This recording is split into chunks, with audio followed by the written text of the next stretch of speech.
welcome to our new edition of The Take. I'm your host, as always, Ken Dix here. Glad you can join us here on The Take. Man, oh man, on this Thursday, March 5th, 2020. Man, springtime is here. You know what I'm saying? It's still winter season a little bit. It's still rainy season. But, hey, we're here on The Take. Thank you all for watching The Take, the pop culture show with entertainment moment. We're here, man, the home of pop culture. But first things first, join in the conversation using the hashtag Take here on Connect. All right, let's get to the big story. The big story of the week is, all right, you may know that fast food chain KFC, yes, KFC. Now, KFC has done a lot with innovative stuff. Remember this, or perhaps you know this. Yeah, a bowl. They had two chickens as a sandwich with cheese as bread. Man, oh my God. Well, KFC hasn't stopped there, as they revealed its newest creation, in the form of this. Chicken in a glazed donut bun. OMG. Yes, customers can choose a chicken and donut basket meal, or they can get the chicken patty between two donuts. So far, it's only being tested in Virginia and Pittsburgh. So that's just only like a couple hours away. Listen, it's worth the drive. We can go after the show and get back by Sunnyside. What do you think? Let's do it. All right, there's more to that. This might be better than chicken and waffles. Donuts with a piece of chicken smacked in between it. Presentation-wise, Dylan, this looks way better than the Popeye's chicken sandwich, just off of presentation alone, surprisingly enough. But some information about the sandwich. There is 1,016 calories in one of these sandwiches. Now, most people, Dylan's rubbing his stomach. Don't make it weird. Most people don't get this amount of calorie intake in an entire day, let alone in one sitting of food. I'm going to try this. This weird guilty part of me actually thinks this actually might taste good. So here we go.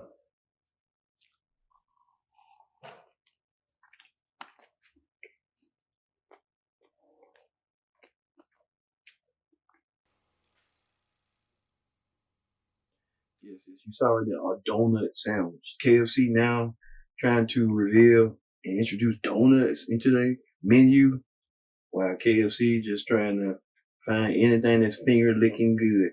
I mean, finger licking good with donuts. That, mind you, when you having a donut, you know, with the cronut with this, come on now, KFC.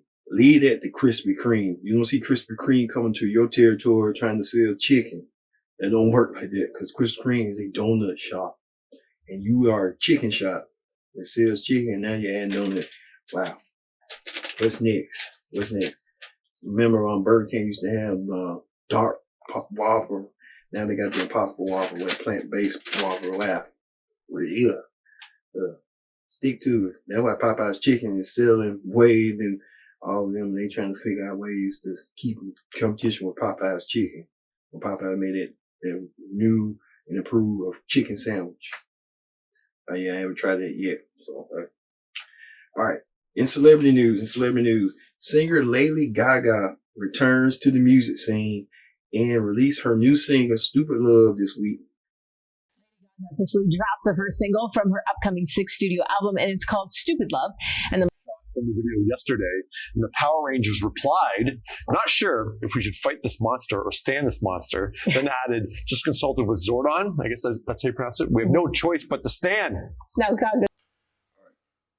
Social media can't get enough of this with Gaga. This is Gaga's, I think, 5th, 6th album. So Gaga's doing a lot.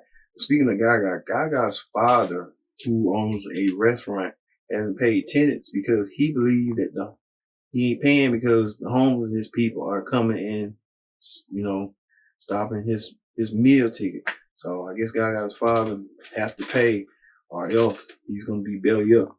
As they say, when you refuse to pay for a restaurant due to the bills, it's kind of mounting, and you try to use like, hey, the homeless people are just taking over and can't sell because they over here and the people don't want to come near the homeless people. I get that, but you know, homeless people trying to figure out ways too. So they're trying to make it, trying to get themselves out of the where they need to go.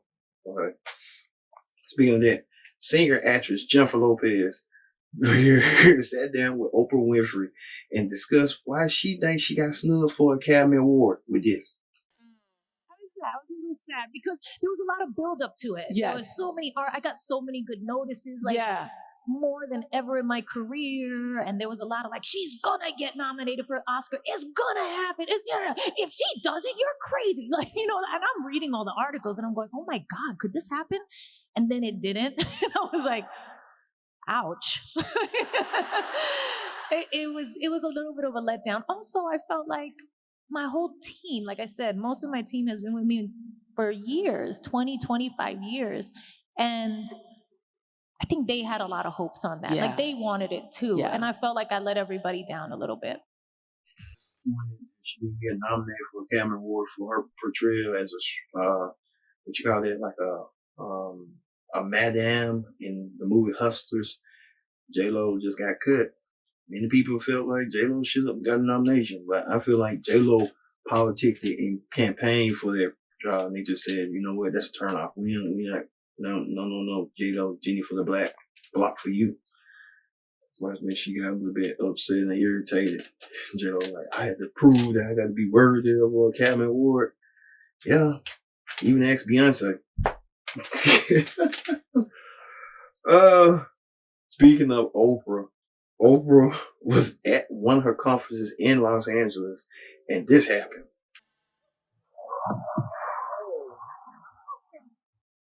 Cheers. Yeah, Oprah slipped and flipped. She was in the wrong place at the wrong time. I think those past transgressions with Michael Jackson and Kobe Bryant and R. Kelly coming to somebody did, if you go out there and look online, someone did a meme where Kobe was playing with Oprah and Oprah passed and she fell asleep. It was the funniest meme ever. Just like, wow, these folks come up with the craziest memes in the world. Hell yeah. Now I see what Monique was talking about with Tyler Perry, and Lee Daniels. Now you putting two to two together. Now Oprah into the equation. She knows she was talking about in the beginning. We was just not paying attention. Oh, Monique, you know what you're talking about. Oh, Monique, now we know what you're talking about. How shiesty it can be. All right.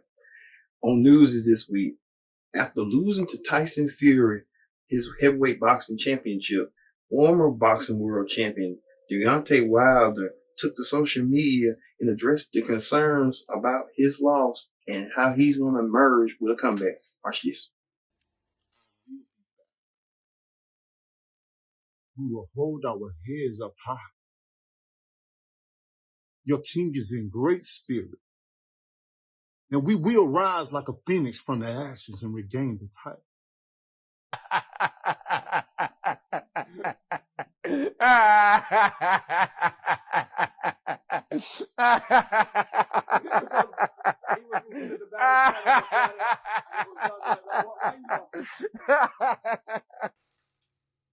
Deontay Wilder, a man with a lot of words, felt like the suit he was wearing through the rain made him lost fatigue, and that's what his reason for losing.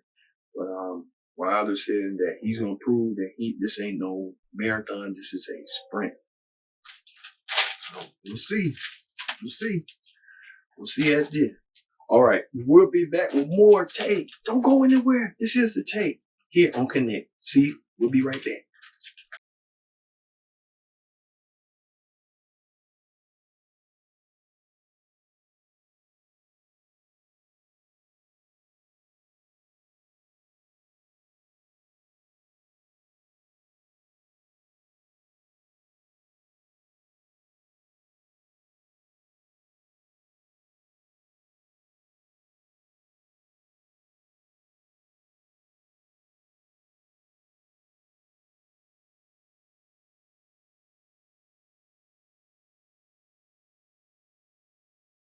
Back to the take. I'm your host as always, KJX here. Glad you can join us here on this Thursday, March 5th, 2020 Vision. Yeah, 2020 Vision here on Connect, where the take is the home of pop culture, where we go with this week's in pop culture and entertainment moments of the week.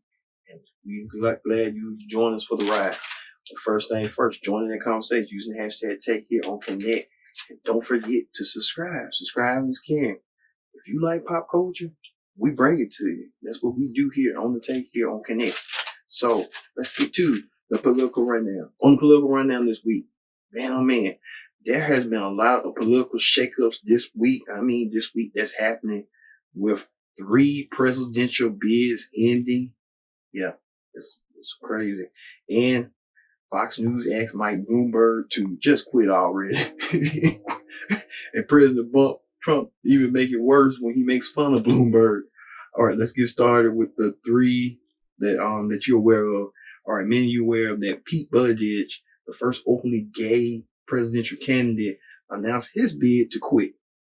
And so we must recognize that at this point in the race, the best way to keep faith with those goals and ideals is to step aside and help bring our party and our country together.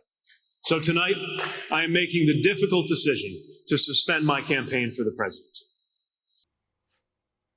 Yeah, Buttigieg quit the race. But Buttigieg decided to side with Joe Biden, as he is Joe Biden considered a moderate Democrat. And Buttigieg will campaign with Biden. I think this is probably Buttigieg trying to vouch to become vice president. You ever thought about that? Or something in those lines as a secretary of transportation or something. Or, hey, I'm just putting it out there. Also quitting was Tom Sawyer. Anybody remember Tom Sawyer for this? There's no question today that this campaign, we were disappointed with where we came out. I think we got 1 or 2 delegates from congressional districts, which I thank South Carolina for and the people. But I said, if I didn't see a path to winning, that I'd suspend my campaign. And honestly, I can't see a path where I can win the presidency. So am I going to continue to work on every single one of these issues? Yes, of course I am, because I've never stopped. That's what I'm here for. I don't remember Tom Sawyer, but he was a San Francisco tech giant. Now he decided to quit because he ain't got no money and he knows that he can't beat Trump. He thought he could, but Trump just appeals to a lot of different debates. Also, finally, Amy Colbert, she quit, and she's going to decide to join Joe Biden. So Joe Biden got a lot of key endorsements. So on time we tell Joe Biden will be the initial front runner. Can we see that? Wow, Joe Biden won some of the states for Super Tuesday. So that means he's likely to be facing Trump. It's going to be Uncle Joe versus President Trump in a battle of words. You can just see it. You can feel that Trump said he won't Biden. And Trump might get Biden. All right. Speaking of that, news conservative station, Fox News, and its anchors, and the news personnel, what you want to call them, wanted one person to quit so bad that his name is Mike Bloomberg. Watch this. To me, what was most surprising about the Democrat debate last night wasn't that Elizabeth Warren came out punching against Michael Bloomberg, but how unprepared he seemed from the get-go. Buckle up. Tonight, former mini Mike Bloomberg's campaign, we can officially report, is on life support with a respirator and feeding tube with little to no hope of recovery. He was literally ripped to shreds in last night's debate. I can't really overstate how poorly he performed. The single worst debate performance I have ever witnessed in my lifetime. Frankly, he embarrassed himself and anyone who supports him, but mostly himself, as, well, he's his only really big donor. Be Michael Bloomberg and think again. Now, on the surface, Trump and Bloomberg might appear similar. Both New York City strong-willed billionaires, each running to be president in 2020. But the similarities end there. The obituaries written after Bloomberg's disastrous, horrifying, and embarrassing performance at the Nevada Democrat debate tell the story. Now, most people outside of New York City don't know who Michael Bloomberg is. And after watching the debate, I'm not sure even he knows who he is. Once a Democrat, then a Republican, then an independent, and now a Democrat in order to run for president. The man is so wishy-washy and spineless that he doesn't just flip-flop, he flip-flops and then backflips without any logical, rational explanation other than political expediency. As a result, he has single-handedly managed to alienate just about everyone he needs in his quixotic effort to become president. So you got Hannity, Judge Janine, and another dude trying to urge Mike Bloomberg to quit, but Mike Bloomberg is not going to quit because he feels like he could spend $400 million of his very own money to win the election. If Donald Trump can do it, so can he. But see, the thing is, Donald Trump like to mock people and do all that. But we come to this story where Trump took it a little bit further with this. She was really mean to anybody. I'll tell you, the way she treated him. He didn't know what hit him. She's going, oh, get me off of this stage. Get me off. Get me off of this stage. Oh my God. He's stupid. She's killing me. She's killing me. She's killing me. She's killing me. I can't. My God, there's no Trump. This is stupid. But he's funny, but, you know, he's entertaining, but he got to be a little bit serious now because he's about to go one-on-one nearly with Joe Biden if Joe Biden is considered the nominee coming forward. You have to worry about Bernie Sanders. Bernie Sanders can creep around and steal some of Biden's liberal voters. All right. Speaking of that, on the reality show Clip Down this week, on the Real Housewives of Atlanta, Nene called talk show host Wendy Williams. What the hell she called Wendy Williams? And asked Wendy Williams on advice how she should remain friendly and cordial with one certain girl enemy named Kenya. Watch this. You got to get going. You don't understand. So I'm going to New York. Then I'm coming home late to Mark's event. Girl, it's a lot. What's going on? What are you doing?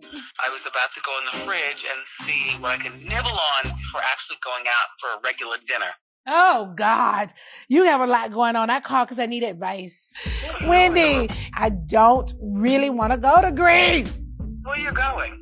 First of all, you're the one who told me you want to see every city in the world. And I'm like, sit down. No, I do want to see every city. You know how much I love to travel. Hi, Wendy. Greg says hi, and I'm going to kick him out. Hi, Greg. Oh, wow. Wendy's a friend of mine. We've known each other 13 years now. She has a heart that people don't know about. And I have a heart that I'm sure that people can't see. And she sees it. She gets it. Wendy Williams trying to give Nene advice. Wendy Williams, you would think she would want to get all the tea or whatever they call it, they'll sip the tea and get all the information.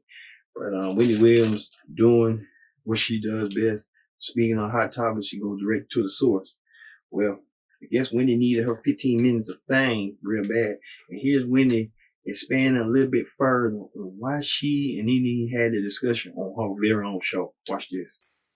I'm suspicious. Because I think more people watch than actually clap. It's okay, co-host. Look, when you come here, let your freak flag fly. That's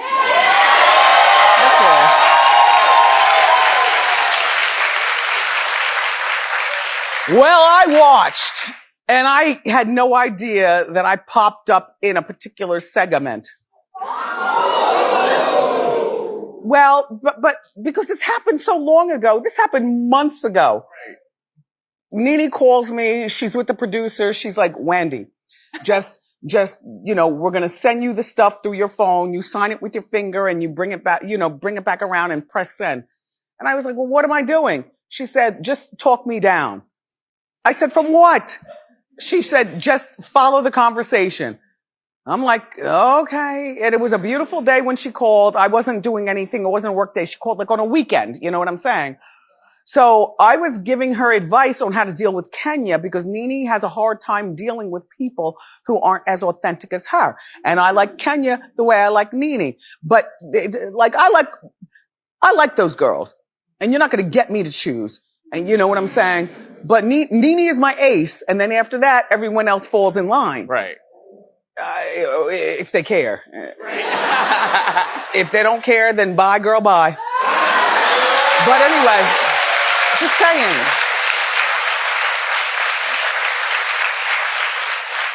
So I'm watching the episode and take a look. Wendy's a friend of mine. We've known each other 13 years now. She has a heart that people don't know about.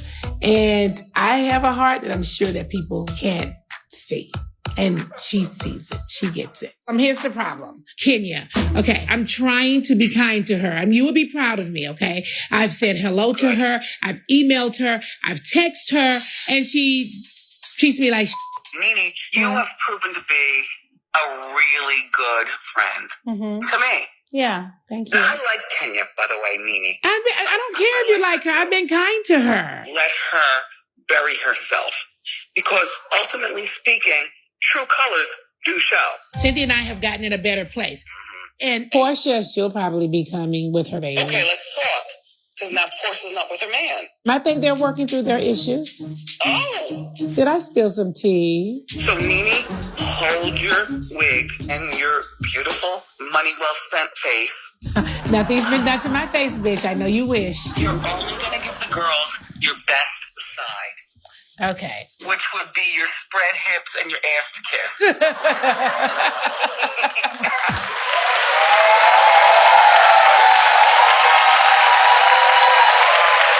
Yeah.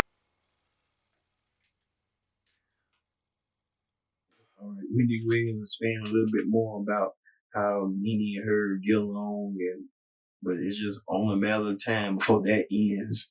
Somebody gonna do something stupid. Either gonna be Wendy Williams or Nene. That's gonna break the camel's last straw back. I'm telling you right now. All right, and finally, the viral video of the week. All right, after 25 seasons. Yes, Judge Judy Shyland announced that she will be leaving. Judge Judy will be leaving after 25 seasons to an end, and served as the longest court-serving show in modern history. Let's look back at what made Judge Judy great.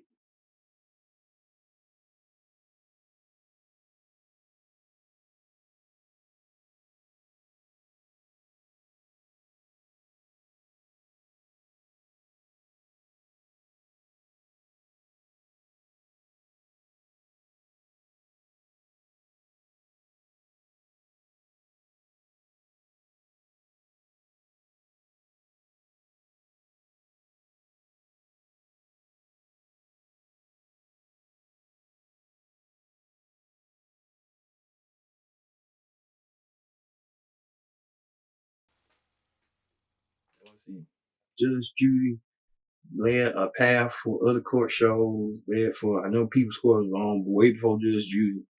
But she led a path that she was just no nonsense, tough, sweet, innocent. She can get stern when she wants to be. Judge Judy making that pact. And she even appeared on the Ellen DeGeneres show to expand a little more. Take a look. 25 seasons. This season or next season is 25 seasons? 25 seasons next year. Next year. Our best year. And every year is the best year. I could watch your show all day long. They're all entertaining. Every year is the best. But so that's your last year? Well, I've had a 25-year-long marriage with CBS. And it's been successful.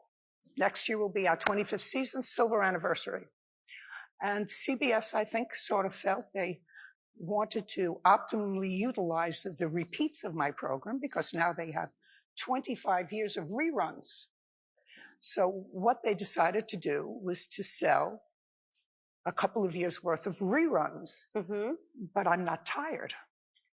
So Judy Justice will be coming out. What? The year later. Where? I can't tell you yet. Oh. Well, that's exciting. So you're moving. That's exciting news. That's exciting news. Judge Judy, you'll be able to see next year, full year, all new shows. With a ponytail. With a ponytail. With a ponytail. The following couple of years, you should be able to catch all the reruns that CBS has sold to the stations that are currently carrying Judy. Okay. And Judy, justice will be going elsewhere. Judy, Isn't that fun? Wow. So you've changed. Judge Judy making difference that this ain't it for her. Just the Judge Judy show ended, but Judy Justice will come into fruition in 2021. Judge Judy's sticking around TV, and we love it for her because we love some Judge Judy here. So we love Judge Judy. And Judge Judy is just being Judge Judy. All right. Thank y'all all for watching this edition of The Take this week. I've been your host, Kendra Dick, saying so long, and we'll see you next week for another edition of The Take. See you later.